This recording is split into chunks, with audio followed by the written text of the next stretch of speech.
Tuhan, saya ucapkan selamat pagi. Selamat kita beribadah, memuji, memuliakan nama Tuhan pada ibadah Minggu Raya pagi hari ini. Mari sama-sama kita bangkit berdiri, kita mau mulaikan acara ibadah pada pagi hari ini. Kita angkat pujian dalamnya kasih-Mu Bapa.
Bapa di dalam surga, Bapa yang kekal, Bapa yang kami panggil dalam nama Tuhan Yesus Kristus. Pada pagi hari ini Tuhan, kami umat-umat-Mu datang beribadah kepada Tuhan Mari Engkau berkati ibadah kami dari permulaan, pertengahan hingga akhirnya, biar nama Tuhan yang dipermuliakan. Terima kasih Tuhan, berkati kami sidang jemaat-Mu, berkati kami yang melayani pada pagi hari ini. Dalam nama Tuhan Yesus Kristus kami buka ibadah ini. Haleluya, puji Tuhan, amin. Puji Tuhan, sidang jemaat dipersilakan duduk. Kita mau bersorak, kita mau bergirang, memuji, memuliakan nama Tuhan. Mari kita sambut Sang Raja.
Tetap memuji memuliakan nama Tuhan. Saya undang sidang jemaat bangkit berdiri. Kita mau angkat pujian, jangan kau takut, Tuhan serta.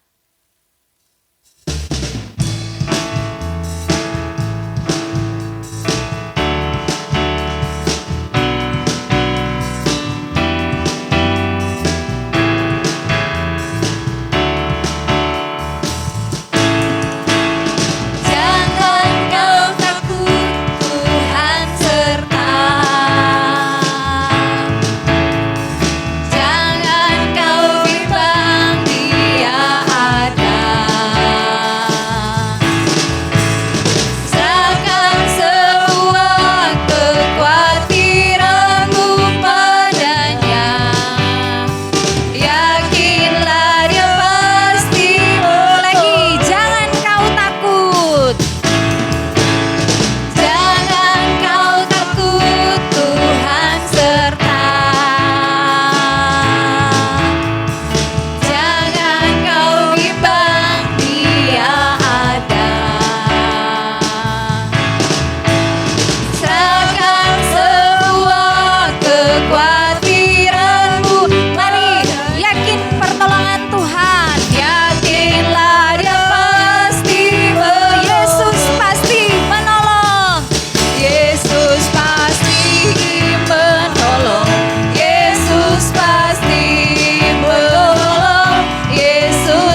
Tuhan, sidang jemaat dipersilakan duduk kembali.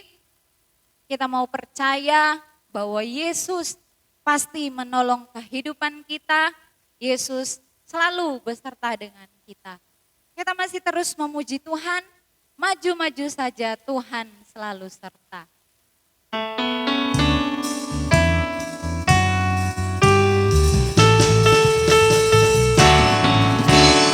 Maju-maju saja, Tuhan selalu serta. Nanti satu kali salib digantikan mahkota. Majulah jalan ke surga, tambah hari majulah. Yesus namanya besar, lebih manis rasanya. Maju-maju saja, Tuhan selalu serta. Nanti satu kali salib digantikan mahkota. Majulah jalan ke surga, tambah hari majulah. Yesus namanya besar, lebih lagi. Maju-maju saja. Maju-maju saja, Tuhan selalu serta. Nanti satu kali salib digantikan mahkota. Majulah jalan ke surga, tambah hari majulah. Yesus namanya beserta, lebih manis rasanya. Yesus namanya beserta, lebih manis rasanya.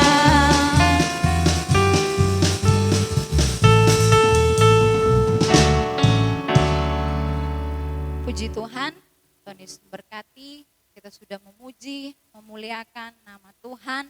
Biar kita tetap bersemangat di dalam Tuhan. Kita mau terus yakin bahwa Tuhan beserta dengan kita selamanya. Kita mau siapkan hati untuk mendengarkan firman Tuhan. Saya undang sedang jemaat bangkit berdiri. Kita mau angkat pujian. Jangan pernah menyerah. Terima kasih Tuhan. Terima kasih Tuhan.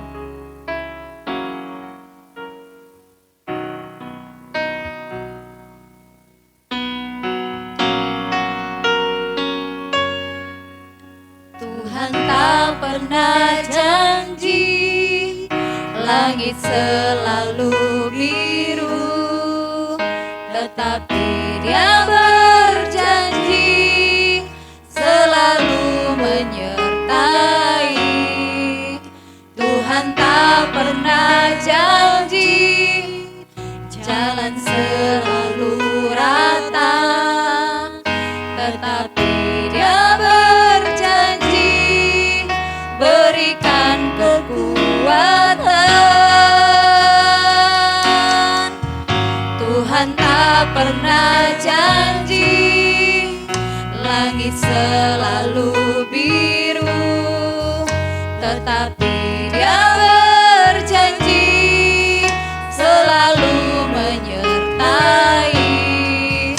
Tuhan tak pernah janji jalan selalu rata, tetapi Dia berjanji berikan kekuatan. Jangan pernah menyerah, jangan pernah menyerah, jangan berputus asa.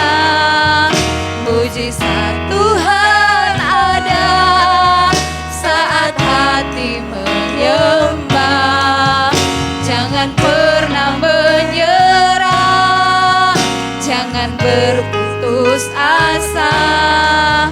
Mujizat Tuhan ada bagi yang setia dan percaya.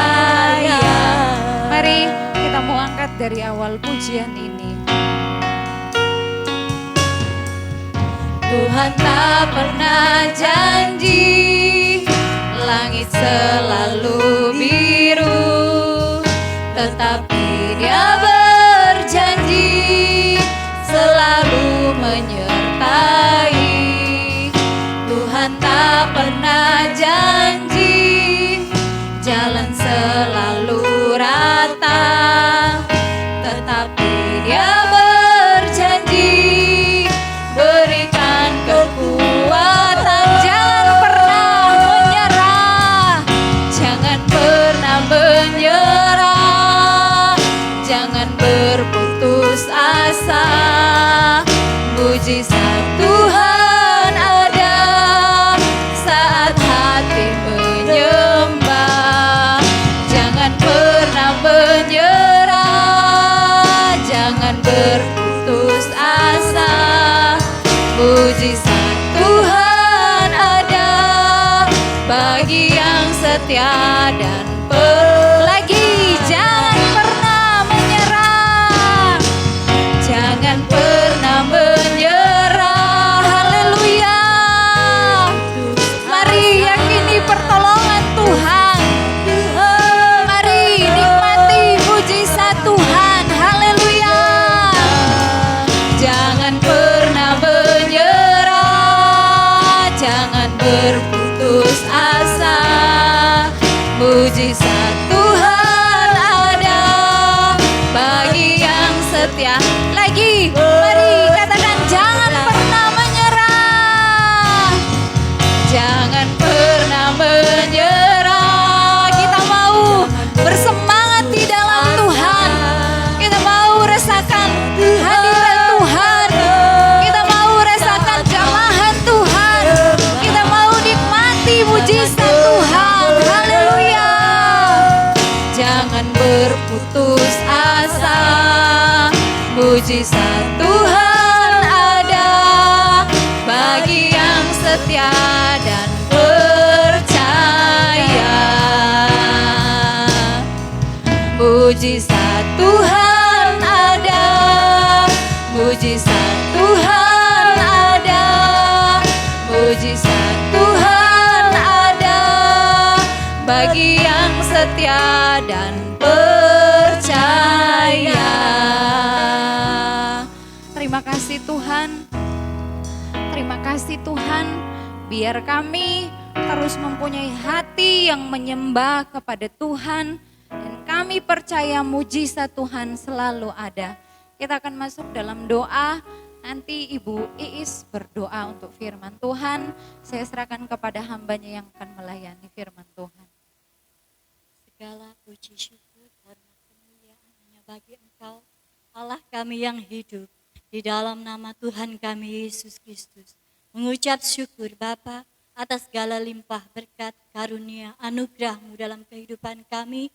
Saat ini kami boleh memuji, meninggikan, memuliakan nama-Mu Tuhan. Kami terima hadirat-Mu dalam kehidupan kami, dalam hati kami. Kami terima kekuatan yang baru dalam kehidupan kami karena janji Tuhan, ya dan amin. Terima kasih Tuhan, sebentar kami mau terima firman-Mu Bapa.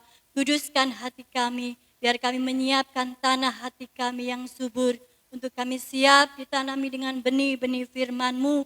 Biarlah firman-Mu boleh bertumbuh dalam kehidupan kami dan firman-Mu menjadi rema dalam kehidupan kami.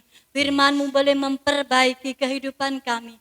Firman-Mu boleh menempelak kehidupan kami. Firman-Mu mengoreksi kehidupan kami. Terima kasih Tuhan. Sebentar kami mau duduk menerima firman-Mu dengan segala kerendahan hati dan sukacita datangnya dari Engkau.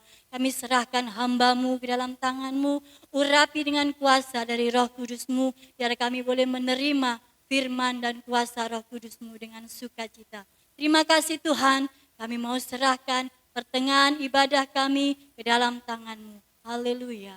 Amin. Ya Tuhan, saudara selamat pagi bagi kita semua. Salam sejahtera dalam kasih Yesus Kristus. Selamat beribadah kembali, memuji dan memuliakan nama Tuhan dalam ibadah raya pagi ini. Tuhan memberkati.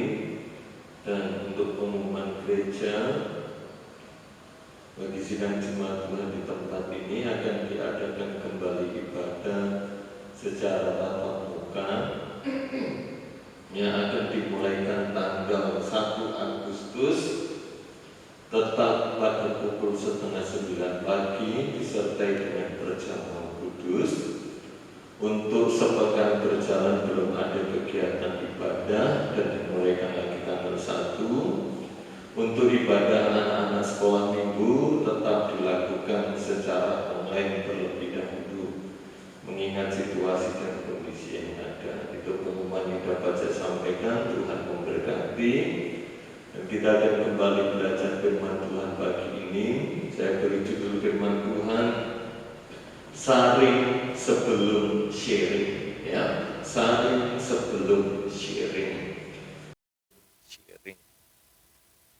Beberapa tahun yang lalu kita tidak pernah mendengar kata ini, ya. Bahkan jarang sekali terucap, jarang sekali tertulis, baik di internet, baik di media massa, di media sosial, ataupun percakapan antara orang satu dengan yang lain. Bahkan belum ada meme-meme, belum ada poster-poster ataupun pengumuman-pengumuman yang menulis akan hal ini. Namun beberapa tahun belakangan ini, ya, ketika muncul pandemi COVID-19, kita semakin sering mendengar kata-kata ini. Baik kita menyaksikan di media televisi, internet, media sosial, bahkan meme-meme pengumuman-pengumuman dengan kata-kata saring sebelum sharing. Artinya saring sebelum Anda membagikan. Ya. Karena beberapa tahun belakangan ini banyak sekali muncul berita-berita hoax. Ya. Informasi-informasi yang belum tentu kebenarannya. Perlu diselidiki lebih lanjut apakah sesuai dengan fakta yang ada ataupun tidak. Ya. Karena banyak orang ketika mendengarkan informasi atau suatu berita tanpa menyelidiki dulu sumbernya dari mana, mereka langsung membagikannya, men-sharingkan informasi tersebut tanpa peduli apakah itu berita yang benar, yang valid atau tidak. Ya. Sehingga banyak sekali kekacauan yang terjadi. Sehingga banyak orang juga tidak menyaring terlebih dahulu, tidak saring dulu itu berita. Hanya main sebar-sebarkan saja. Sehingga timbul berbagai macam kekacauan. Ya. Menebar ketakutan, atau hate speech, perkataan yang menghina, perkataan yang mencaci maki, yang merendahkan satu dengan yang lain, bahkan menuduh si A, si B, si C, dan lain sebagainya. Karena ternyata juga berita hoax, berita yang bohong, sudah menjadi konsumsi masyarakat yang tidak memahami betul peristiwa itu, ya, atau informasi itu. Ya. Sehingga banyak orang yang terkecoh, banyak orang yang tertipu. Ya. Banyak orang yang istilahnya hanya menelan saja tanpa menyaring, memproses atau mengunyahnya terlebih dahulu. Dan firman Tuhan mengajak kita sebagai orang-orang percaya untuk kita melakukan penyaringan terlebih dahulu atas segala informasi yang kita terima. Supaya kita bukan menjadi orang-orang yang menebar kebencian, menebar ketakutan, tapi menjadi orang-orang yang menebarkan damai, yang menebarkan berita pengharapan, yang memberikan harapan kepada dunia yang saat ini sedang kacau, yang sedang tidak menentu ini. Kita semua mengalami dampak COVID-19, kita semua mengalami. Tapi orang percaya pada Yesus harus memiliki perbedaan. Ya. harus memiliki kualitas yang lebih daripada orang-orang dunia. Ya. Kita juga alami ketakutan, kecemasan, tapi kita tidak mau dikuasai akan hal itu. Sebab kita punya pengharapan yang pasti di dalam Yesus Kristus.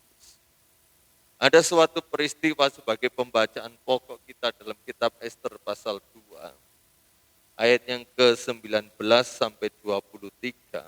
Ester pasal 2 ayat 19 sampai 23. Selama anak-anak darah dikumpulkan untuk kedua kalinya, Mordekai duduk di pintu gerbang istana raja.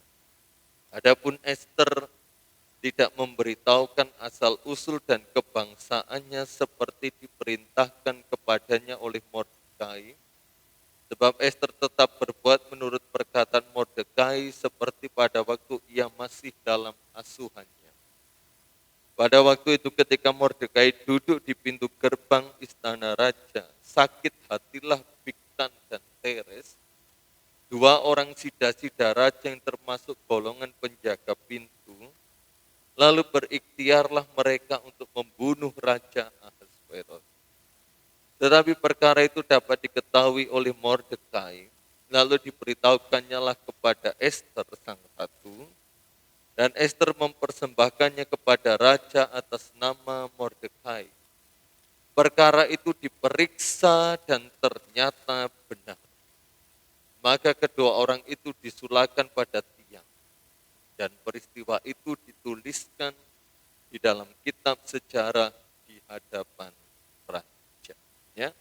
Waktu itu ada sayembara tentang pengangkatan seorang ratu, dan Ester mengikutinya. Ester ini seorang anak yatim piatu dan diasuh oleh Mordekai pamannya, dan diangkatnya menjadi seorang anak. Ya. Ketika Ester mengikuti segala tata cara untuk persiapan diangkat menjadi ratu, Mordekai yaitu paman dan orang tua asuh Ester mengetahui suatu persekongkolan yang jahat, yaitu oleh Bigtan dan Teres, seorang atau dua orang sida-sida raja yang termasuk golongan penjaga. Kalau saudara membaca dalam pasal yang pertama, kita akan menemukan kata sida-sida, dan di situ dijelaskan yang menjadi sida-sida raja itu adalah orang kepercayaan raja, dan dia dapat bertemu dengan raja, berbicara dengan bebas, karena itu orang pilihan raja sendiri, dan ditempatkan di berbagai macam tempat. Bigtan dan Teres ini termasuk golongan sida-sida, orang yang penting di pemandangan raja, orang pilihan raja. Dan mereka berhak untuk bertemu dengan raja. Namun tidak ditulis apa yang menjadi penyebab Bigtan dan Teres ini sakit hati. Tapi kita dapat mengambil suatu kesimpulan bahwa raja berarti telah melakukan sesuatu kepada mereka, sehingga apa yang dilakukan raja terhadap mereka menimbulkan sakit hati di dalam kehidupan Bigtan dan Teres. Karena sakit hati inilah mereka berencana untuk membunuh raja. Ya. Kenapa Mordekai bisa mengetahui? Karena Mordekai saat itu duduk di depan pintu istana raja, pintu gerbang istana raja. Dan mereka bertugas di situ. Tentunya pasti mereka melakukan pembicaraan, atau bahasa kerennya sekarang, mau melakukan pembunuhan berencana terhadap Raja Ahasveros. Dan persekongkolan ini ternyata diketahui oleh Ahasveros. Oleh Mordekai. Dan Mordekai ketika mengetahui hal ini segera memberitahukannya kepada Ester. Jadi di sini Mordekai menyaring informasi karena dia melihat sendiri secara fakta. Dia sendiri menyaksikan sendiri persekongkolan ini. Dia saring informasinya, tentunya dia telah menyelidiki dan ternyata dia sampaikan kepada Esther yang telah diangkat menjadi ratu menggantikan Wasti, dan Esther mengadukannya kepada raja. Dan kita melihat suatu keindahan yang luar biasa ketika sampai pengaduan mulai dari Mordekai, Esther, dan raja. Tidak langsung diambil keputusan untuk segera menangkap Bigtan dan Teres. Tidak. Melainkan ayat yang ke-23, perkara itu persekongkolan atau pembunuhan berencana yang direncanakan oleh Bigtan dan Teres diperiksa terlebih dahulu, diselidiki terlebih dahulu, dan ternyata benar. Berarti apa yang disampaikan Mordekai, kemudian naik ke Esther, naik ke raja, bukan berita hoax, bukan berita palsu, bukan berita bohong, tapi berita yang nyata. Karena apa? Dilakukan penyelidikan, mencari sumber-sumber, mencari fakta-fakta, apakah perkara itu benar, dan ternyata benar ada. Dari sini kita belajar mengetahui, apabila kita mengetahui bahwa itu sesuatu yang fakta, dengan kalau bahasa Indonesia, sesuatu yang fakta itu bisa diuji dengan 5W1H. What, dan seterusnya. Apa, bagaimana, kapan, di mana, siapa, mengapa. Setelah semuanya itu diselidiki dan ternyata benar, barulah kita memberitahukannya kepada orang. Dan ketika orang lain mendengar fakta yang dari kita, dan kita, orang lain mendengar itu berita, kita juga harus menyelidiki. Misalnya adik saya tahu tentang fakta, menyampaikan kepada saya mendengarkan informasi. Dari pihak saya pun, saya harus menyelidiki apa yang dikatakan adik saya yang telah dilihat secara fakta. Sehingga menghasilkan suatu informasi yang saring sebelum sharing. Untuk menjaga kita lebih. Dan contoh berikutnya, yaitu mengenai Tuhan kita Yesus Kristus. Ketika dia melakukan pelayanan di muka bumi dan menjelang kematiannya di atas kayu. Kita buka dalam Injil Lukas pasal 23, ayat yang ke-13 sampai 15. Lukas pasal 23, ayat 13 sampai 15. Lalu Pilatus mengumpulkan imam-imam kepala dan pemimpin-pemimpin serta rakyat dan berkata kepada mereka, kamu telah membawa orang ini kepadaku sebagai seorang yang menyesatkan rakyat. Kamu lihat sendiri bahwa aku telah memeriksanya, dan dari kesalahan-kesalahan yang kamu tuduhkan kepadanya, tidak ada yang kudapati padanya. Dan Herodes juga tidak. Sebab ia mengirimkan dia kembali kepada kami. Sesungguhnya tidak ada suatu apapun yang dilakukannya yang setimpal dengan hukuman mati. Ya.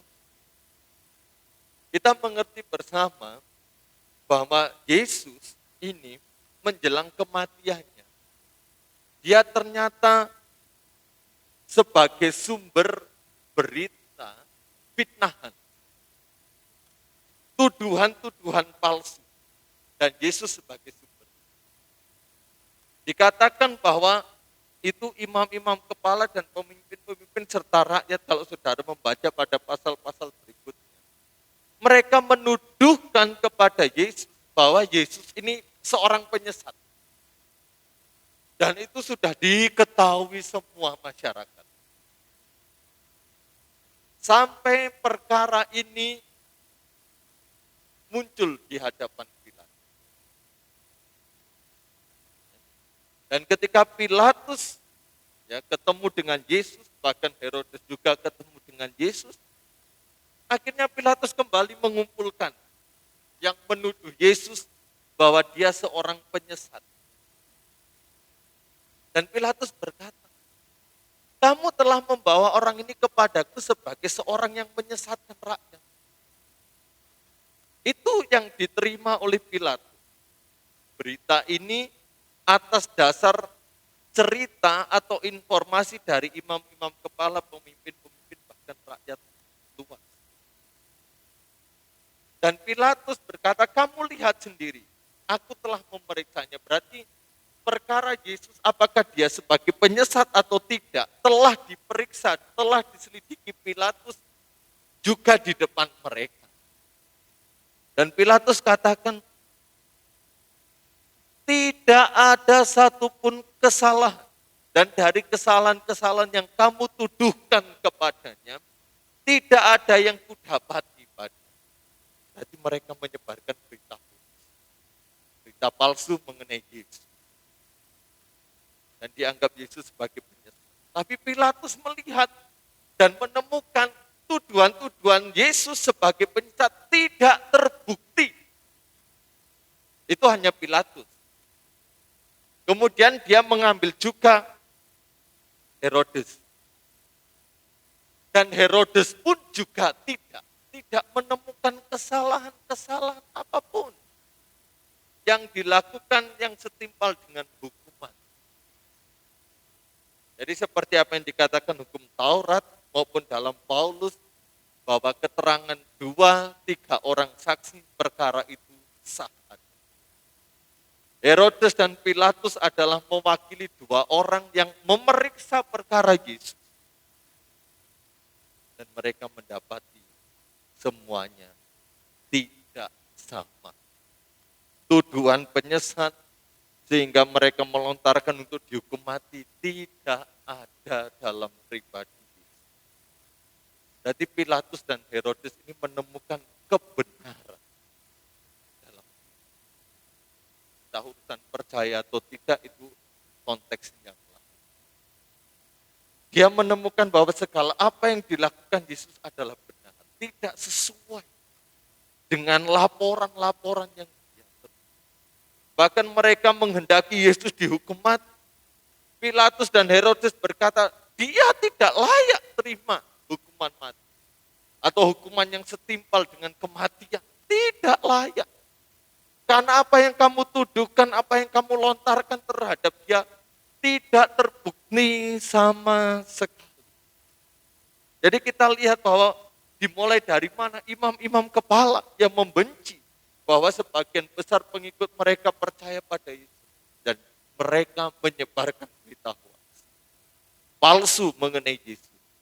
Sampai kepada pemimpin-pemimpin. Lah kalau imam-imam kepala, orang-orang yang berohani sudah mendapatkan informasi yang salah atau bahkan dia sebagai sumber untuk memberikan informasi yang salah.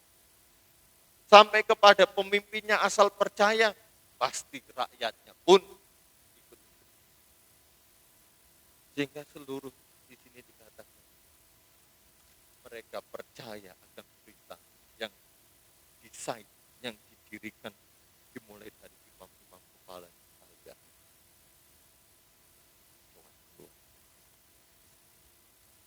Betapa bahayanya berita hoax.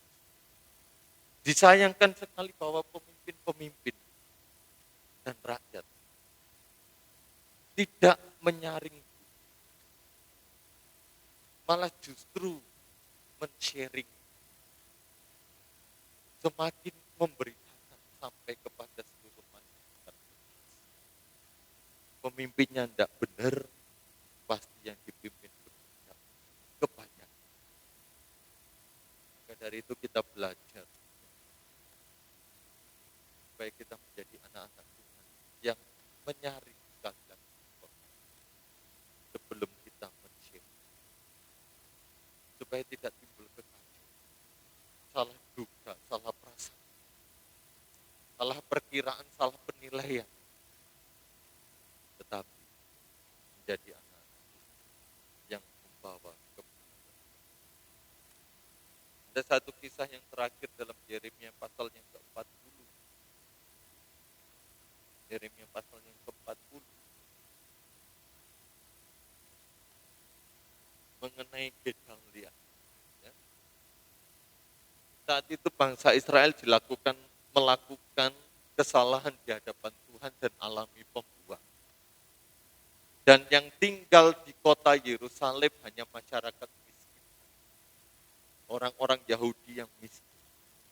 Dan ditempatkan oleh Nebukadnezar menjadi gubernur di wilayah Yahudi seorang yang bernama Gedalia bin Ahikam. Di situ ada orang-orang yang datang kepadanya. Gedalia ini bertemu dengan orang-orang ayat yang ke-8, Ismail bin Netanya, Yohanan bin Karea, Seraya bin Tanhumet, anak-anak Efai orang Netofa itu, dan Yesaya anak seorang maga bersama dengan anak buah. Gedalia bertemu dengan mereka supaya jangan takut. Gedalia akan menjamin kehidupan mereka, kehidupan sehari-hari, kebutuhan hidup sehari-hari. Orang Yahudi yang masih tinggal dengan penuh keberanian tunduk pada Gedalia dan mereka dipelihara secara jasmani. Segala kebutuhan mereka dicukupi.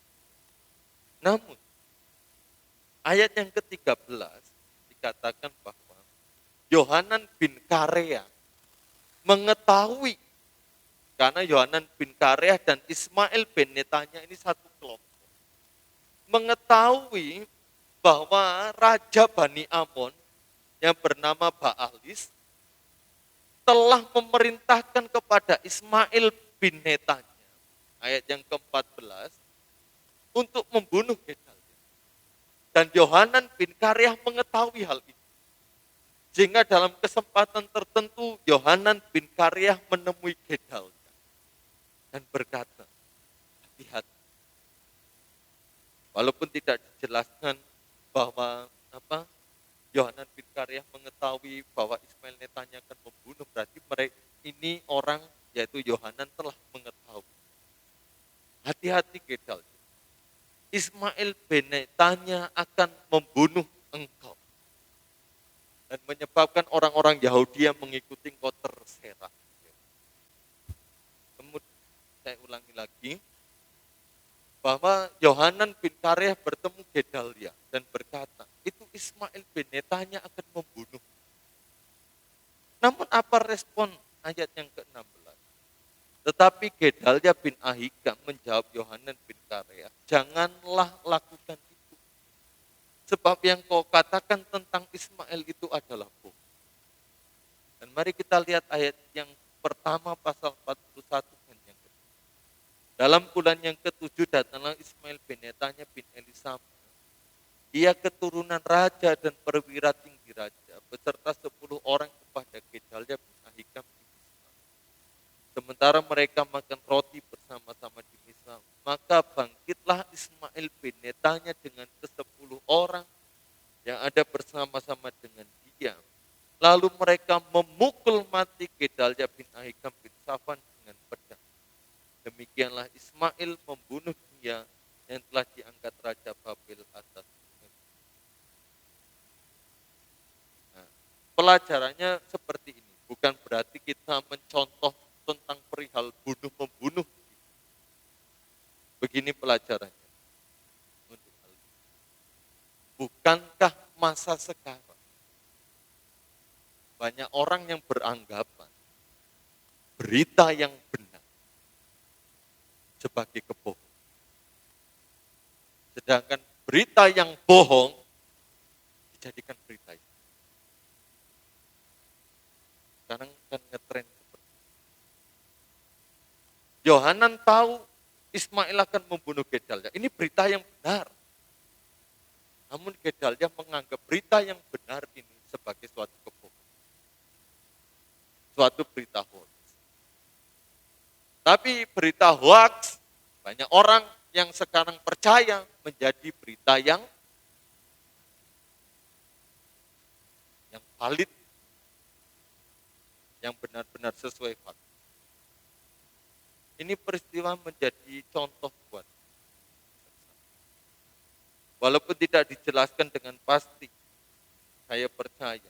Kenapa Yohanan bin Karyah berani berkata bahwa Ismail akan melakukan pembunuhan? Sebab pada ayat yang ke-8 mereka berkata. Mereka orang-orang penting juga pada masa itu. Mereka mengetahui rencana yang akan dilakukan Ismail kepada kita.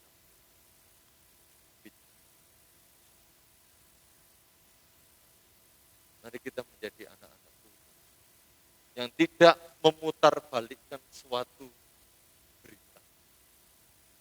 Kalau berita itu memang benar berdasarkan sumber yang valid sesuai dengan pengujian 5W1H, jangan dianggap itu sebagai berita yang bohong.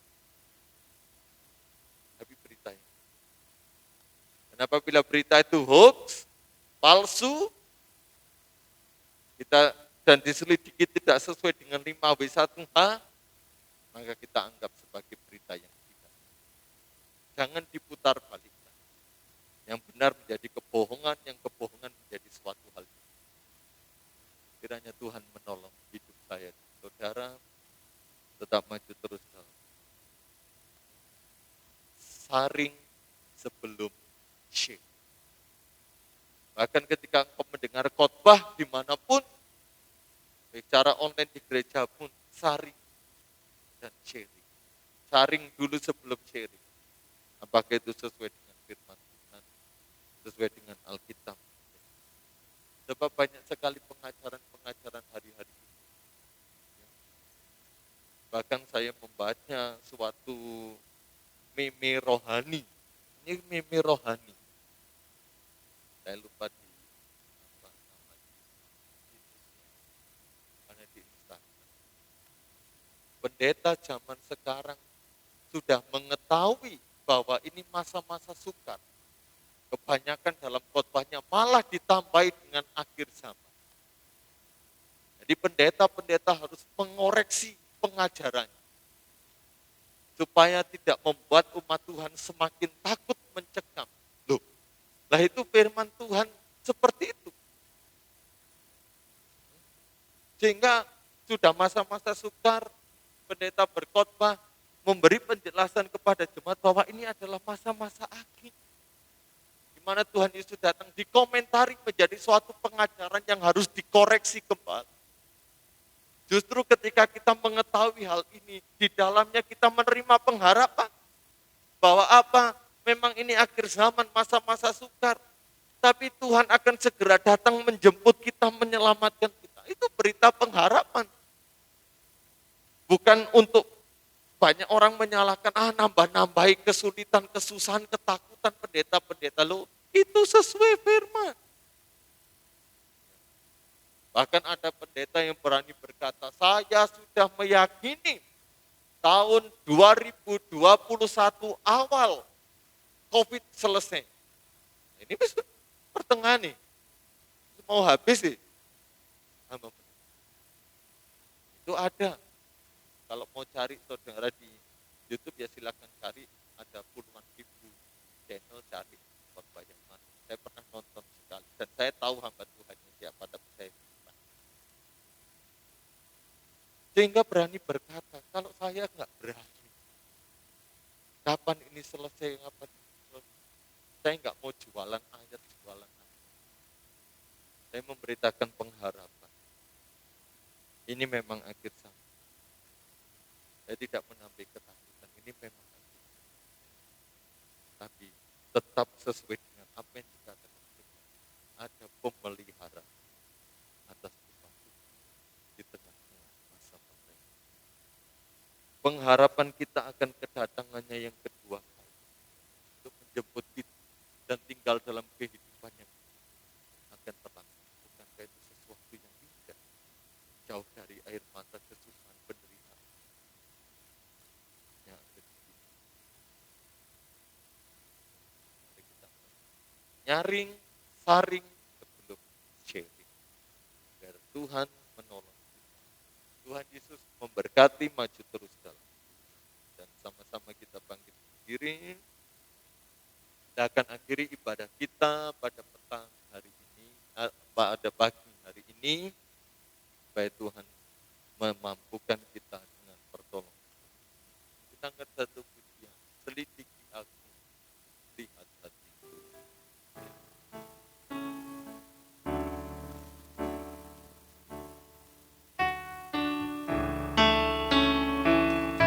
Selidiki aku, lihat hatiku, apakah ku sungguh mengasihimu, Yesus, Kau yang Maha Tahu dan menilai hidupku, tak ada yang tersembunyi bagimu.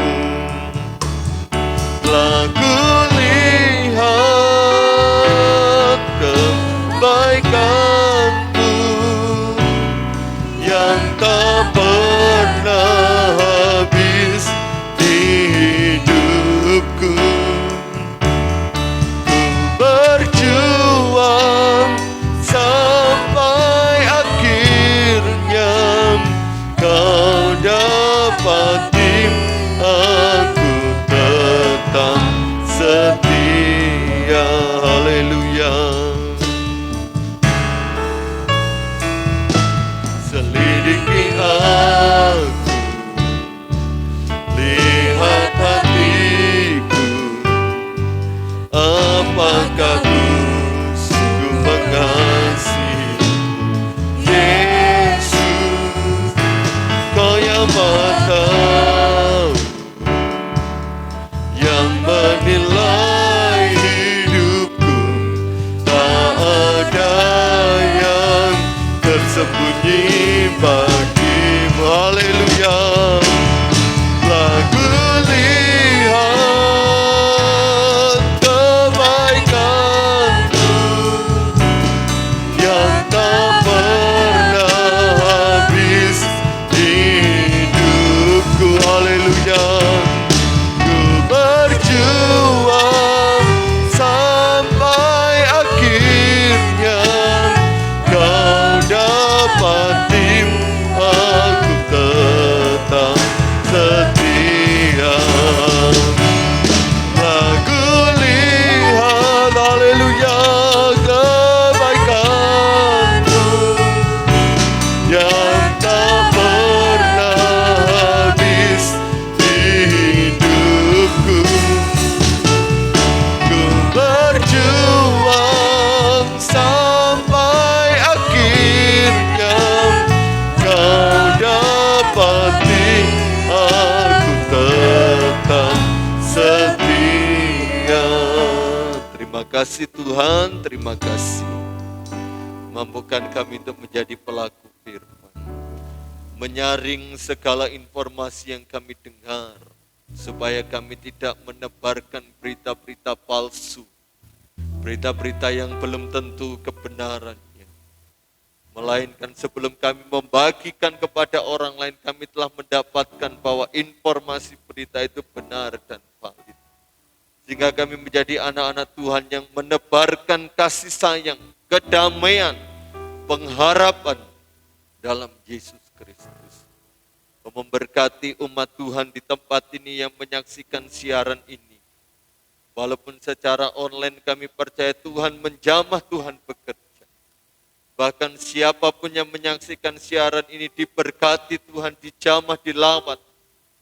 Bahkan siapapun yang belum percaya ketika menonton siaran ini diberkati oleh Tuhan. Memberkati pelayan-pelayan Tuhan yang sudah turut ambil bagian melayani pada pagi hari ini di ibadah rakyat. Tim multimedia yang bertugas, semua yang berjerih lelah diberkati oleh Tuhan. Terpujilah Tuhan karena Tuhan sudah memimpin ibadah kami dari awal hingga pada akhirnya. Bapak Ibu Saudara yang terkasih dalam Tuhan, terimalah berkat yang datangnya dari Allah Bapa, cinta kasih, rahmat, anugerah, serta penunjukan belas kasihan dari Putranya yang tunggal, Yesus Kristus, serta persekutuan dalam Allah Roh Kudus menyertai kita sekalian mulai saat ini sampai Maranatha Tuhan Yesus Kristus datang yang kedua kali.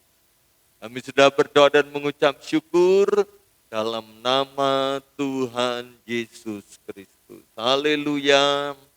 Amin. Tuhan Yesus memberkati.